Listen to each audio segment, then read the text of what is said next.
What up, YouTube? Welcome back. Season 5, episode number 16. College football revamped. Head coach mode with head coach Don Newman. Rice Owls, 13-1. This is the recap episode where we will go over season 5, our 13-1 season. Don Newman doing the damn thing, man. At least for a group of 5. You know what I'm saying? Don Newman has made Rice the premier group of 5 program in the 4 years that he's been here. Also, let's take a look at this real quick. We'll take a look at job security. There go Don Newman. See up across here at the top. Career record is now 51-16. 4-3 against rivals. Only 1-4 against the top 5. 1-3 against the bowl, but those are really big bowl games. Three playoff appearances in a row. First year no bowl. Second year potato bowl win. So, you know, he's just building his resume, you know what I'm saying? Stacking on. So, yeah, so for this episode, we are going to get into the Rose Bowl review, hand out a game ball for that. We're going to go over the college football playoffs. Then we'll look at the conference standings. Well, we'll look at the college football playoffs and the bowl season review. Then we'll look at the conference standings, conference championship games. Oh, well, my bad. I guess conference championship games, then the bowl season review. Then top 25 poll, then All-American, All-Conference review, then the season awards, then the season stats, then a season schedule review. Well, we may not do the season schedule review because actually we did that last episode for the first time, so we just, you know, rearranging and making changes as we go. But yeah, let's just hop into it. So in the last game that we played, we'll have to go to it from here. Against Florida, we lost 37-31. The game ball, the computer, of course. The computer loved giving that game ball to Jackson, huh? Let's see, do we agree? I don't know, bro. He didn't throw any touchdowns. You know what? I'm actually gonna give the game ball to my man Jimmy Sanders, who made the interception. He had 7 tackles and an interception. Jakari Jackson did throw for almost 400 yards, you know what I'm saying? But no touchdowns and the interception, bro. I can't give him the game ball. He cannot get the game ball for that. So in the Rose Bowl, the game ball is gonna go to our redshirt junior cornerback, Jimmy Sanders, the 6'4" cornerback, who kind of, I don't know. I guess you could say he's underwhelming, but we'll get to that when we get to the stats. So that is the game bar review for the Rose Bowl. All right, next up, we're going to look at the college football playoffs review. So hold up 1 second. Let me pull up the bracket. All right, so let's just walk through the playoff bracket here. The college football playoffs. In the first round, in the quarterfinal round, first game, Peach Bowl, you had your Clemson Tigers at 12-1 versus Northern Illinois at 12-1. Clemson take that one 41-20. Next game, you got Florida Gators at 10-3, the SEC champions, versus your Rice Owls at 13-0, Conference USA champions. Florida Gators take that 37-31. Oh yeah, not to fail to mention that Clemson is your ACC champions and Northern Illinois is your MAC champions. Over on the right side of the bracket, you got Wisconsin, the Big Ten champions, at 11-2 versus Texas A&M Aggies, the SEC runner-up, at 12-1. Texas A&M Aggies win that 41-24, and you can see who wins the national championship, but we'll get to that. Cal, oh, and that's the Fiesta Bowl. And also in the bowl that Rice lost was the Rose Bowl. For Cal against Oklahoma in the Sugar Bowl, you got the California Golden Bears against Oklahoma. California 11-2, Oklahoma 9-3. Cal wins that 26-21. Then in the Orange Bowl, you got Clemson Tigers now 13-1. 38-17 over Florida Gators, who are now 11-3 or 11-4 after that loss. On the other side, Texas A&M 13-1, 35-26 over California Golden Bears, who were 12-2, ended their season 12-3. Then in the national championship, played at the Mercedes-Benz Stadium in Atlanta, Georgia. This was a good one too, y'all. This was an overtime game. Texas A&M pulls it out. Even though they didn't win the SEC championship, they rectified that by winning the college football playoffs and winning the national championship by a field goal over Clemson Tigers to give Clemson their second loss of the season. So Clemson ended their season 14-2, whereas Texas A&M ended 15-1 as the national champions. So yeah, man, that was a pretty good playoff season right there. Texas A&M, I think, man, we gotta go back and check. They probably made, I think these guys have built a little dynasty, at least within this dynasty world, where they have at least made the national championship 3 or 4 times in a row. I would have to see how many times they done won it. This at least is the second time. But yeah, those guys are owning the SEC and the national championship. So that's that. All right, next let's take a look at the conference standings. You already know what we did in the Conference USA West, but let's take it from the top with the ACC. Clemson, as you know, were the national runner-ups. They finished number 2. The runner-up, they lost the national championship game. Look here, though, the protege, our former offensive coordinator, he brought the Boston College Eagles back. At least, I mean, for a little bit, he got them to an 8-5 record. That's pretty good. But you can see how the ACC Atlantic shaked out. They only had one team with double-digit wins, and that was Clemson. On the coastal side, you got 2 teams with double-digit wins. Miami ended their season 10-4. North Carolina ended 11-2.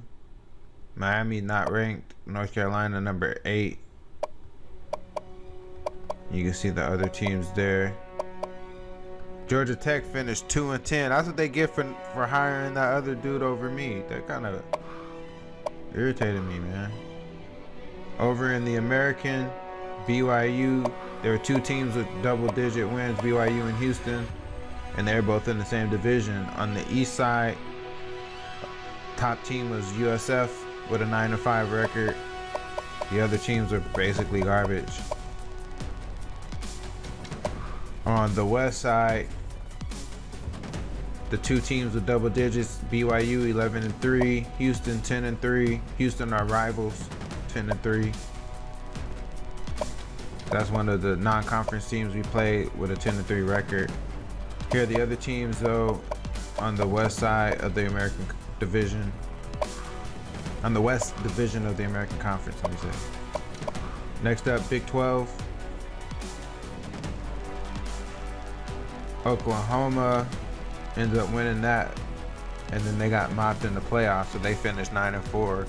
Didn't even get double-digit wins. Texas did though. I messed up, man. I'll tell you that about that when I get to the bowl season, but I messed up with that. Iowa State also had 10 wins though out of the Big 12, but you can see how the Big 12 stacked up. Baylor's the low man on the totem pole there. In the Big 10 was a shocker, huh? I really thought Penn State was gonna do the damn thing. I guess Penn State did not beat Ohio State. I thought Penn State did beat Ohio State. I guess not. Let me check this out real quick. Where's Penn State? Right there. Oh, yep. Nope, they didn't. Ohio State won that. So yeah, Ohio State 11-3. Penn State went 11-2. Michigan 9-4. They fell. They had a little They had a little mini dynasty. I almost did it again. They had a little mini dynasty going there at Michigan for a while, but this is the first season they haven't made the playoffs in a while. They didn't finish with 10 wins, so that's like a low season for Michigan. Michigan State 2-10. Damn, that's horrible for them.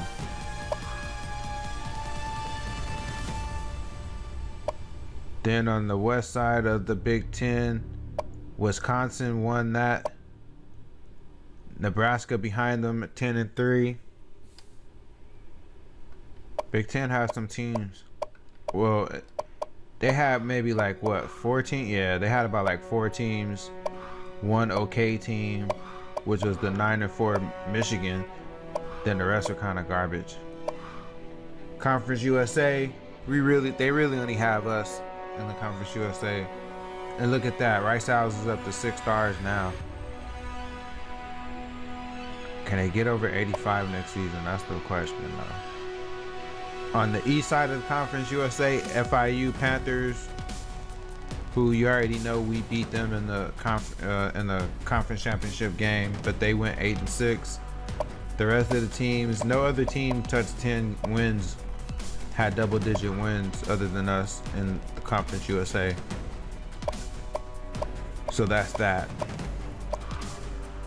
Independence, Notre Dame went 10-3. Army went 8-5. On the MAC side, there goes the Northern Illinois Huskies. The Huskies, they went 12-2.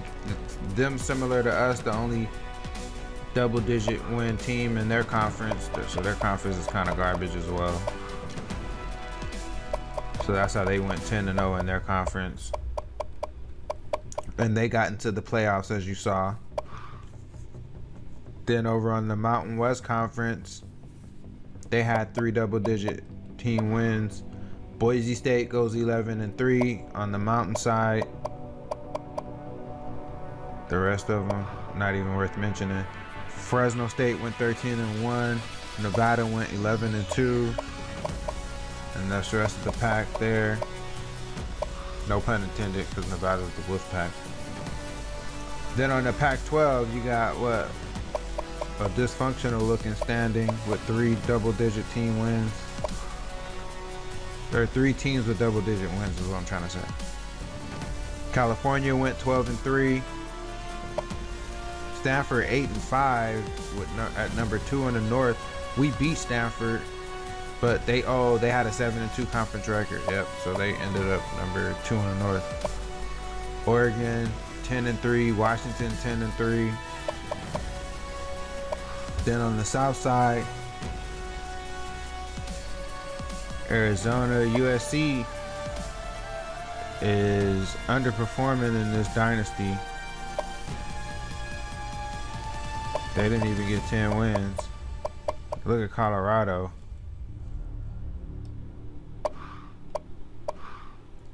On the SEC, Got 4 teams with 10 wins. This is the most competitive conference, just like in real life. Florida Gators 11-4. They've gone to multiple playoff. I think they've gone to multiple playoffs, but they went. Nope, they didn't go to. They won the SEC this year by beating Texas A&M. As you can say that much. Excuse me. Georgia 10-3. Then the rest of the teams you can see there, not worth mentioning. Texas A&M, the national championships, the national champions, the #1 team. Then their overall is a 97 though. I could kind of see that. Wait, hold on. Ooh, I didn't mean to do that. If you go back, if you look at Florida, their overall is a 93. So yeah, Texas A&M, they're the bullies, man. They're the bullies on the block. Who can beat them? Alabama ended up at 11-2,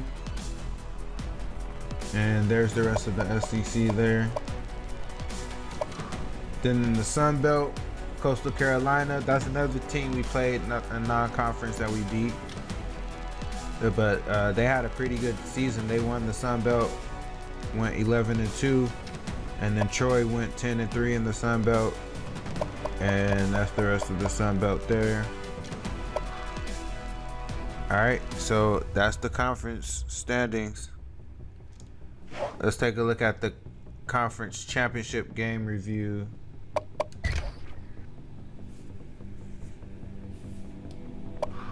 Oops. All right, so you already know what we did. 38-28 over FIU in the Conference USA Championship game. That's the Rice Owls, that is when I say we. In the MAC Championship, Northern Illinois 35-14 over Ohio, who just went 6-7 on the season, so they were no match. Over in the SEC Championship, as I've mentioned several times, the Florida Gators beat the Texas A&M Aggies 36-28 to win the SEC Championship, but Texas would rather win the national championship, I assure you. Texas A&M, that is, I mean. Over on the American, BYU 52-14 over USF. Again, in this dynasty, or in this fake universe world that we got going, BYU is in the American Conference. I gotta figure out, I'm not gonna lie, y'all, I gotta figure out how to tweak uniforms and stadiums. And if I can do that, I might move some teams around in conferences, even though I know that'll take some work. But the reason why I say that is because I've only gone up to, I think I mentioned this before on another episode, but I've only gone up to version 18 of the college revamped series, and I'm going to stop at that point. I'm no longer going to update on the series anymore. Not that I don't like it, I love the series. It completely revived this game for me, but the reason why I gotta stop there is because they keep adding teams, and it's kind of a pain, you know what I mean? It's kind of a pet peeve of mine, because I'll have a whole dynasty set up with team set, and then I'll update with a new version mid-season, and all of a sudden Florida International is now James Madison. You know what I mean? I can't do that. You can't do that. We can't do that. So version 18 is where we stop at. Yeah, that's that. So anyway, moving on. In the Mountain West, Fresno State 35 over Boise State 14. Fresno State had a hell of a season, boy. They went 13-1 overall. They had a hell of a season. They probably should have been. I probably should have put them in the playoffs over Northern Illinois. In the ACC, Clemson smashed Miami 41-16. Miami was no contest. Over in the Pac-12, Cal Bears 12-3 overall in the season. Number 3 team in the nation. They beat Arizona 41-28. And then in the Big Ten, Wisconsin just barely got by Ohio State by a field goal. and the Big Ten championship to go 31-28 and get into the playoffs for the first. I think that was the first time Wisconsin. We have to go check the tape, but I think that was the first time Wisconsin got into the playoffs. So that's that for Wisconsin. Now, after the championship review, we're gonna look at the bowl game review. The bowl games. So you already know this right here was a playoff game. Rice in Florida. In the New Mexico Bowl, Kentucky took care of Rutgers handily, 45-14. In the Idaho Potato Bowl, Miami of Ohio over Marshall, 31-12. To finish 8-5 on the season. In the, what is this? Hold on. Arizona Bowl.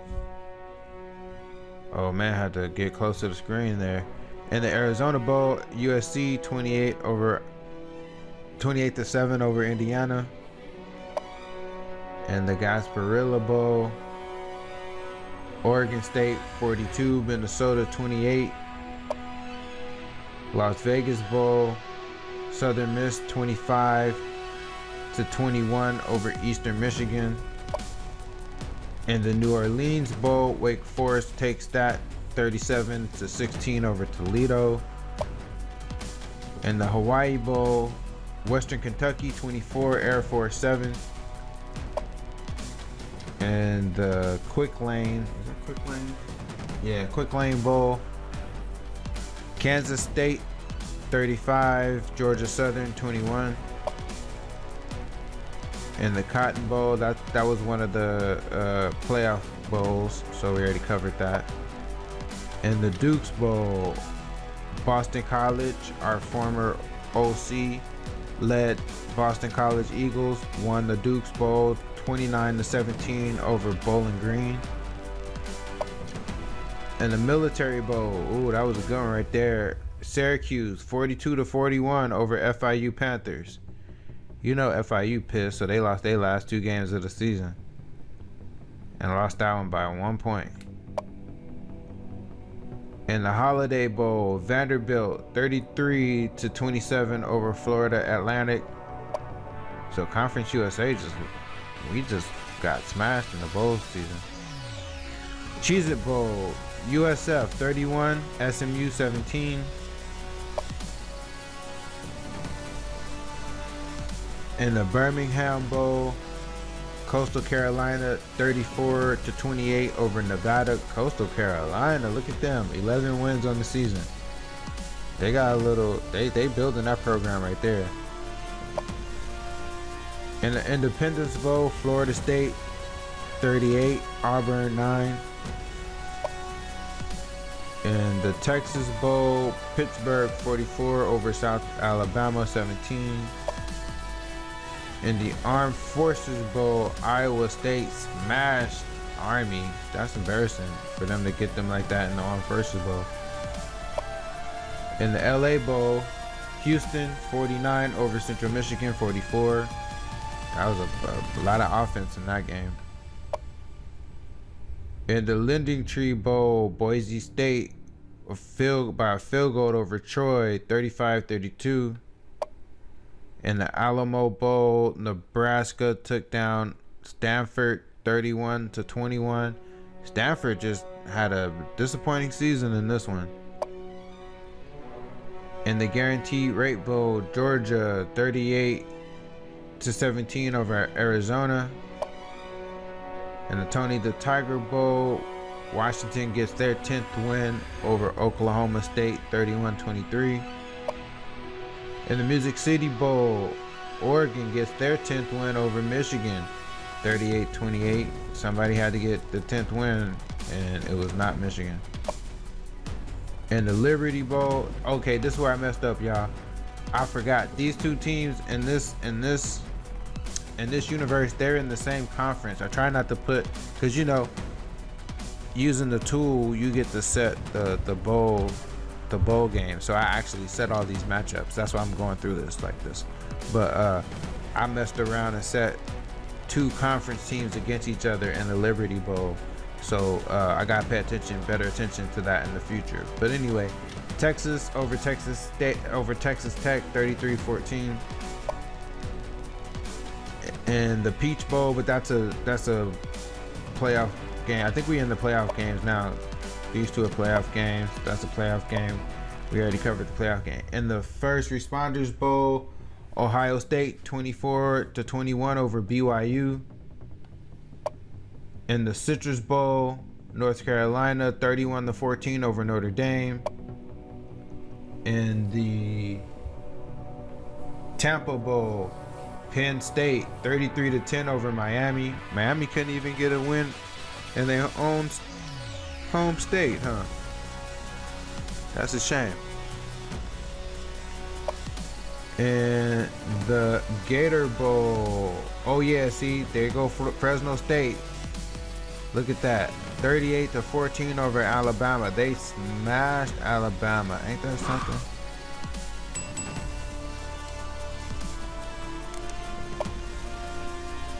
Okay, that was a playoff game, and then that's the national championship game right there. So that's the bowl season, y'all. Those are all the bowls.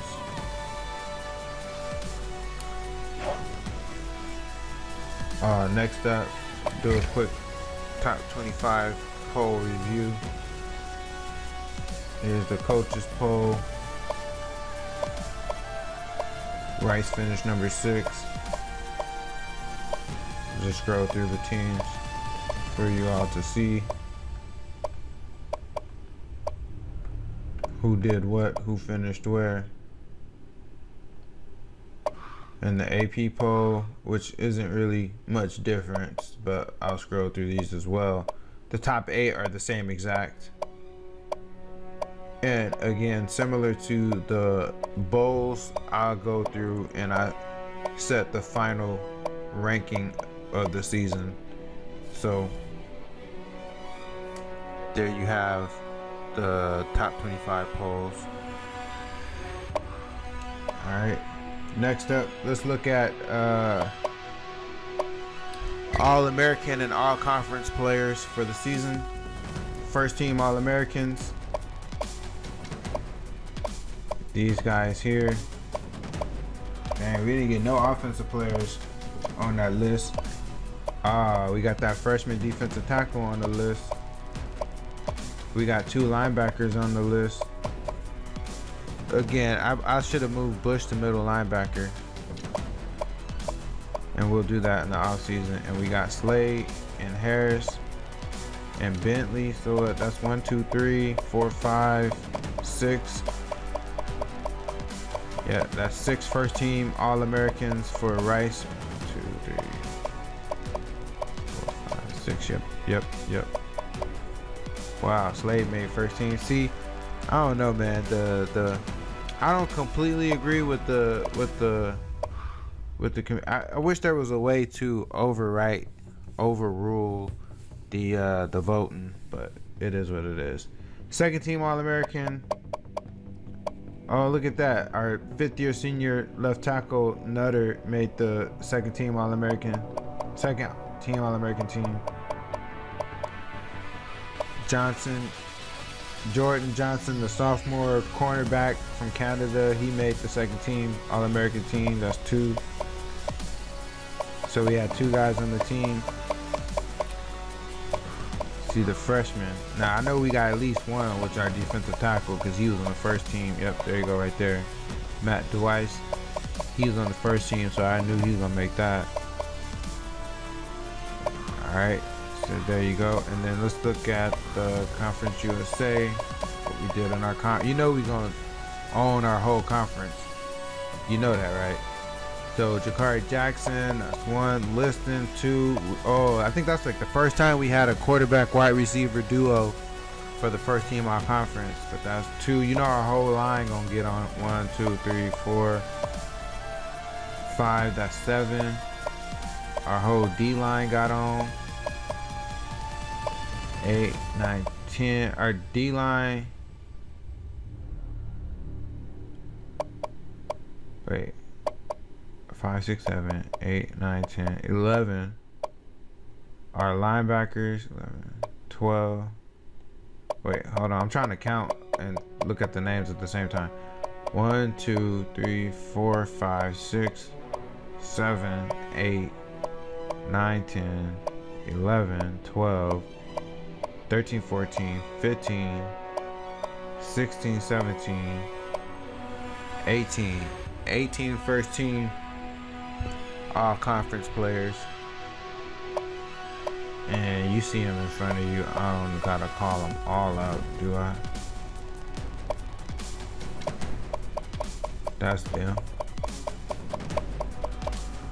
Second team, we got what? One. Damn, what? McWilson, the second team? How come Hold on. Okay, yeah, I guess. Catavius Geeter was a little bit better. And Peaker, what did he do? Peaker was not better than McNasty, man. I'm sorry, y'all tripping. Y'all tweaking. McWilson almost had 1,300 yards for his sophomore campaign. But anyway, 1, 2, 0. Rodgers made the second team all conference. 1, 2, 3, 4, 5, 6, 7, 8. So we got 8 second team all conference players. And that is the All-American All-Conference review. Alright, next up, let's take a look at season awards. Award winners. Now, you already know we tend to rack up on defensive awards because for some reason the stats are just skewed. The computer does not get defensive stats. So that piece is usually uninspiring. Alright, anyway, so Maxwell Award goes to Eli Stowers, Texas A&M's fifth-year senior quarterback. Walter Camp, same guy. Bednarik goes to Bush, Ryan Bush, our redshirt junior linebacker who we had playing the middle linebacker. He had 128 total tackles, 24 for tackles for loss, 11 assisted. So that means 139. No, yeah, I do. 139 total tackles, 6 sacks, 3 forced fumbles, and 2 interceptions. Man, Bush killed it. He also took home the Nagurski Trophy, so that's his second award. O'Brien goes to Eli Stowers. So far, two players both in Texas dominating the trophies. Make that 3. Doyen Carter, the halfback from Texas A&M, the sophomore halfback. 224 carries, 1,370 yards, 16 touchdowns, 47 receptions for 649 yards. Yeah, he was balling up there. Tip home to Doak Walker. The Bolitnikov goes to somebody outside of the state of Texas. Bo Collins, the fifth-year senior from Clemson. 140. See, this thing. Now, the computer's offense be putting up ridiculous gaudy numbers, but then the defense don't put up no kind of numbers. Bo Collins, 140 receptions, 1,927 yards, 26 touchdowns. That's legendary. Those are legendary stats. That's just one season, y'all. 2 carries for 14 yards. That's ridiculous. Nobody was getting close to him. Except, I mean, this dude from Cal had 111 receptions, but 140. Come on now, that's ridiculous. Mackey Award, top tight end, goes to University of Houston. Another Texas player, Dotson Gifford, the senior from Houston. That's kind of ridiculous, huh? All these players from the state of Texas winning these awards. Different teams, but the state of Texas. That's like back in the day when the state of Florida was just, I mean, don't get me wrong, the state of Florida still is in real life, but. Alright, the Outland Award goes to Sammy King from Clemson. So, it looks like only one team outside of the state of Texas is winning awards. Remington Award. Okay, there you go. Somebody from Florida gets that. That goes to Kyle Arnold, the center from Florida. 27 pancakes to 8. 27 pancakes to 8 sacks allowed. Lombardi, back to Texas. Matt Thrice, our freshman, the true freshman, just balled out. I mean, he had a monster season, y'all. Monster.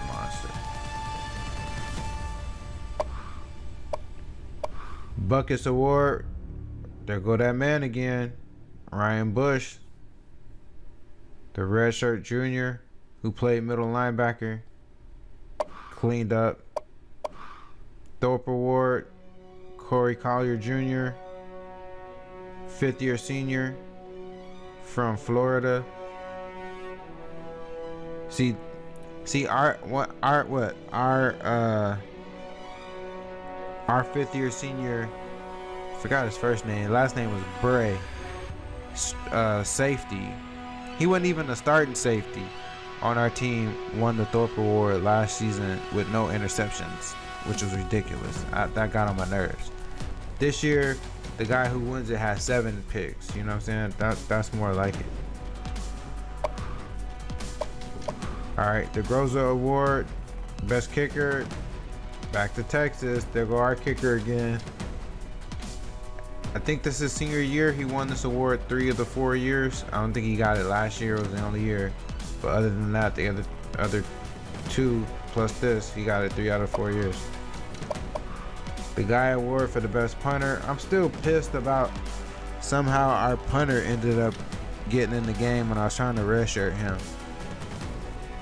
But he didn't play several games at this point, so it blew his redshirt year. And then the Jet Award for the best returner goes to Ed Bentley. He did that over, what is that? Hold on real quick, I can't count. All right, that's 1,690 yards right there for Ed Bentley. So that's a pretty good job. All right, and those are the awards. That's the award review. So let's look at the season stats now. If my controller want to cooperate. Our quarterbacks. Imagine if Jackson didn't get hurt. He could have had close to 800. He could have had close to 4,000 yards. But 3,000 is pretty good, huh? 32, 81, 21 touchdowns and 4 interceptions. Panaceic had to come in for 653 yards. Panaceic overall is now up to 90. And Jackson is 93. And they're a freshman and a sophomore. So, quarterback position looking bright for Rice's future. Jackson got sacked 46 times this season. That's ridiculous. Those are his numbers on the year. Not that bad for a redshirt freshman. Not bad at all. On the rushing side, rushing again, not Russia. Rushing yardage. Excuse me. McWilson McNasty, 1,279 yards on 219 carries for 6.6 yards per 18 touchdowns.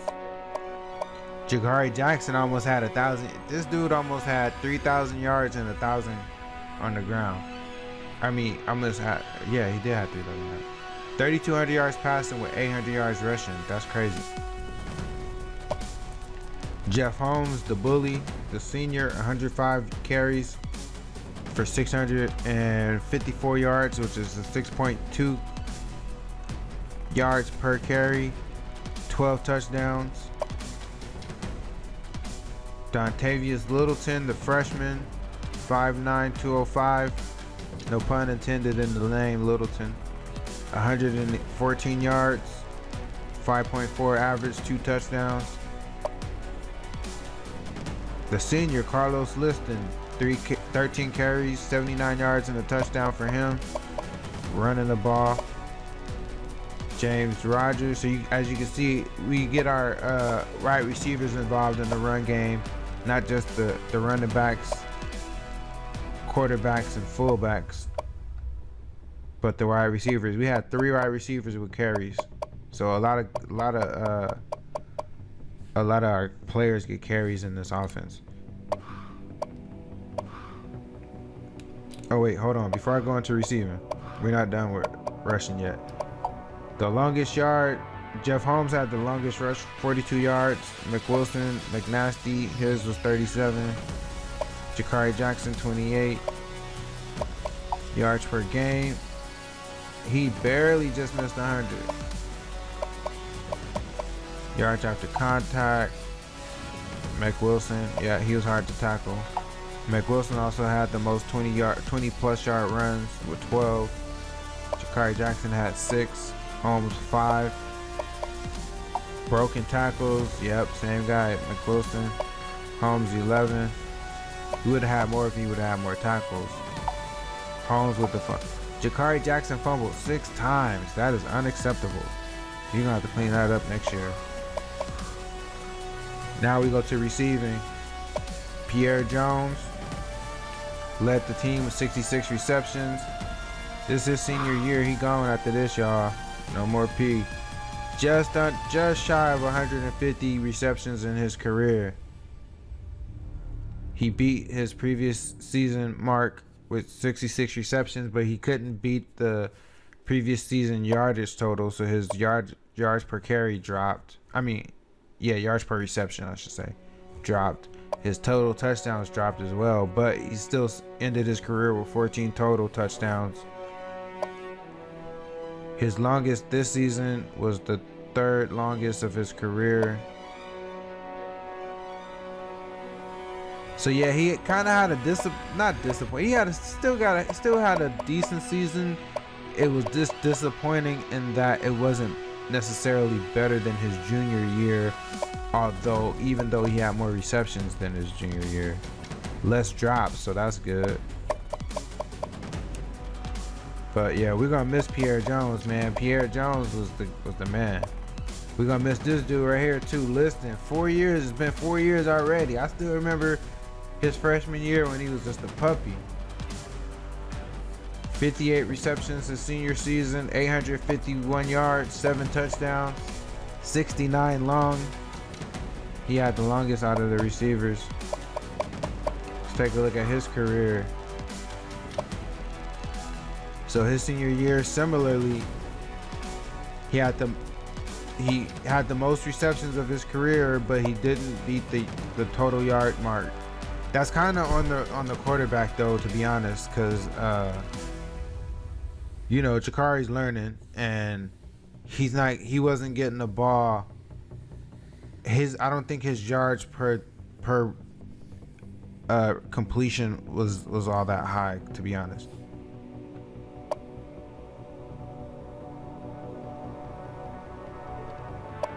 But the 7 touchdowns for Carlos Liston was the most in his career. He finished with 18 total touchdowns. His 69-yard long, that was his longest reception of his career. So he got that his senior year. So for Carlos Liston, 2,300 total yards in his career, 154 receptions in his career. So you can almost say better than Pierre, but he had 4 years at the position.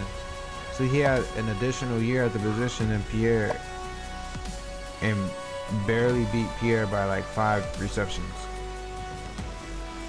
and 200 some yards. James Rogers, the converted quarterback turned wide receiver, he had a hell of a season for his redshirt junior year. 53 receptions, 745 yards, 8 touchdowns. His longest was for 46. He had 3 drops though, so you gotta get better there. Chase Hardy, our senior tight end, 48 receptions, 547 yards. No touchdowns. Adonis White, the sophomore, the redshirt sophomore. This dude is surprisingly good, man. He barely made it. There was one season I strongly considered cutting him, but he has continued to develop each year. His overall is up to 76, and he's only a sophomore, but he had 41 receptions for 414 yards, 4 touchdowns, 29 long, 4 drops, but still, Adonis White Jr. had a pretty good sophomore season right there. A really good sophomore season. He built on that freshman year. Donald Freeman, another sophomore. The tight end, 31 receptions, 298 yards, 5 touchdowns. So the first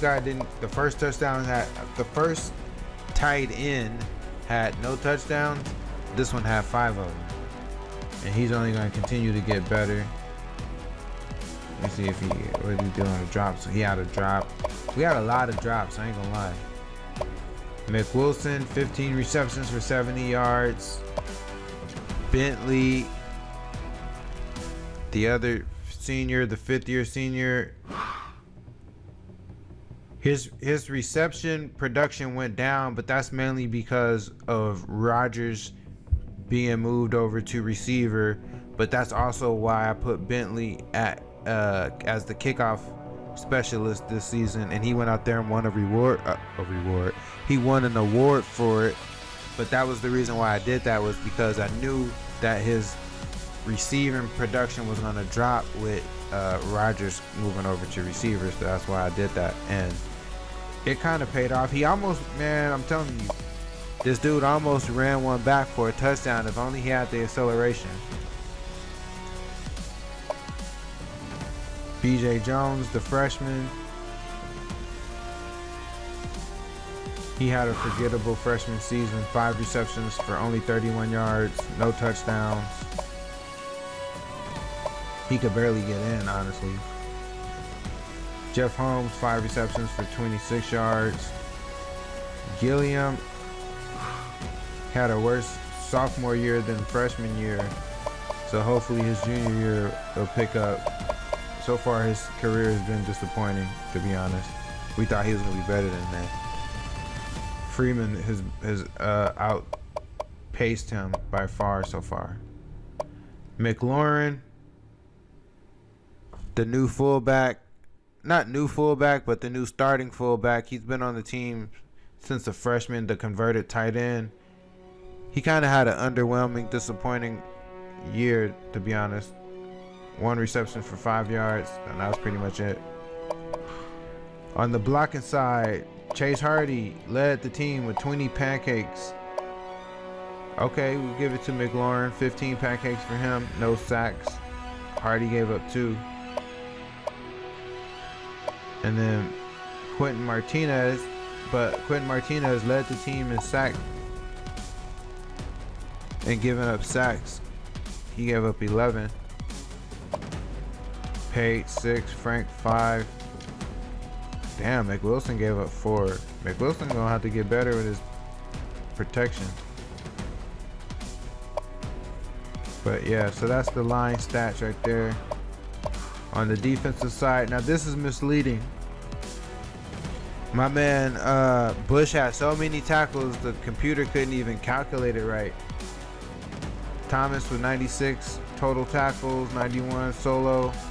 See, when you do it this way, now you get to see who really, see, they can't even add it up. He actually had 139 total tackles, not 11. But yeah, Bush just dominated, to be honest, at that middle linebacker spot. DeWeiss, I cannot pronounce his name to save my life. The true freshman defensive tackle, just a monster at that defensive tackle spot on that line. 11 sacks, Career had 8 sacks. Hill's production dropped completely, huh? He went from 9 sacks to only 5 for his sophomore season. Greer stepped up for his sophomore season. Bush with 6 sacks. How many did he have the year before? Damn, look at Bush's production. Damn, putting him at middle linebacker. Look at that. He went from 57 tackles with 3 assisted. That's what, 60 total his freshman year. Sophomore year, 68 with 5 assisted, so 73 total. So he went from 60 to 73 to 139 tackles. That's crazy. Just by putting him at middle linebacker. He owned that middle linebacker spot too, man. He dominated at that position. That was a hell of a move to do that. So even though our DBs gave up a lot of freaking yards and a lot of touchdowns, this is actually the best DBs we had, defensive backfield, based on the number of interceptions. We had 1, 2, 3, 4, 5, 6, 7, 8 total interceptions. 2 for Bush. Just goes to, again, to show, I mean, just how dominant he was at that middle linebacker spot. Yeah, 21 total sacks in his career so far. Yeah, 2 picks. Slade had 2 picks and Sanders with 2 picks. Then the other linebacker, Thomas, the 5th-year senior, with a pick, and the other senior, Kadeem Griffin, with a pick.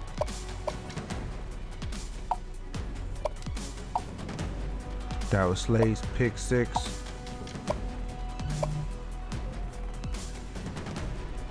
Daquan Dexter led the team in deflections. He gave up a lot of plays though. He got to get better. Slade with 4. Sanders 2 forced fumbles. Bush led the team with that. Fumble recoveries, DeWeiss and Johnson. No blocks, no safeties.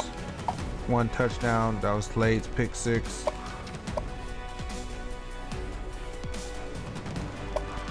For our kicker, who won the award, is perfect, 25 for 25 with a 47 long.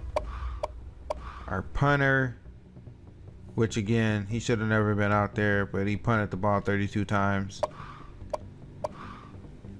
Kick return, so Bentley had over 1,700, maybe even close to 1,800 all-purpose yards. That was pretty good.